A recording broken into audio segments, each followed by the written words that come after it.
Okay, Dr. Todd Lasseigne at Tulsa Botanic Garden.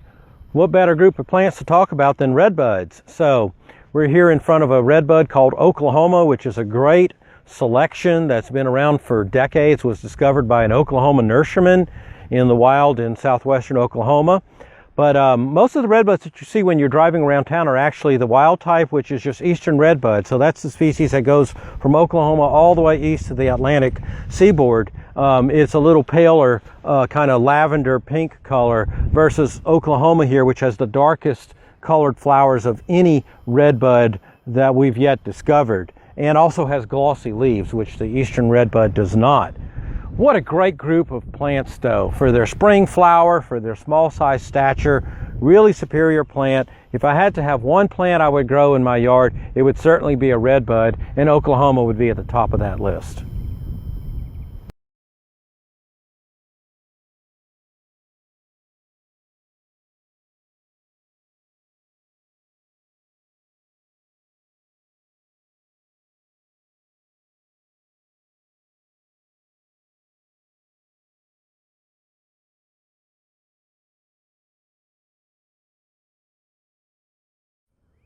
Okay, continuing on with our series about flowering redbuds, this is a really unusual redbud that we got a hold of.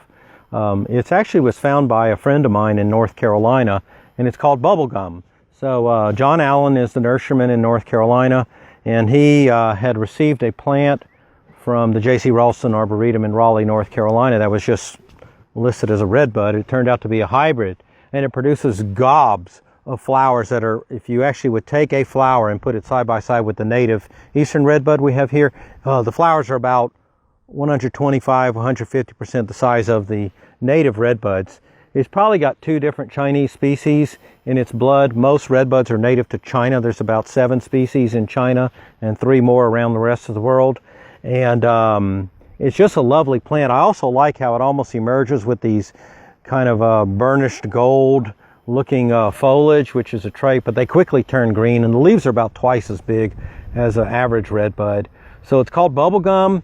This is actually not its best year for flower. I think a lot of the flower buds were damaged when we had that early freeze back in November of last year.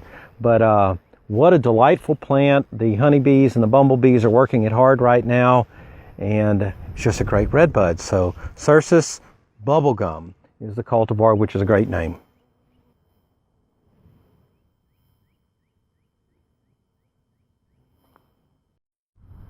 Okay, continuing on with our redbuds, what better can there be but a white flowering redbud, or whitebud as a lot of people like to call them. And I just love this plant. There's just something so ethereal about it. It is providing rather good bee pasture right now for a whole host of bees and other insects.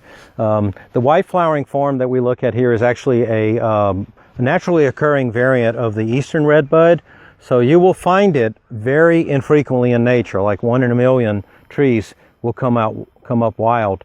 And so we've simply captured that, and we graft them now so that we can keep and perpetuate this lovely white flowered form. This tree has done exceptionally well here on the south side of the lake, and it's just really growing magnificently. Cercis canadensis, Forma alba.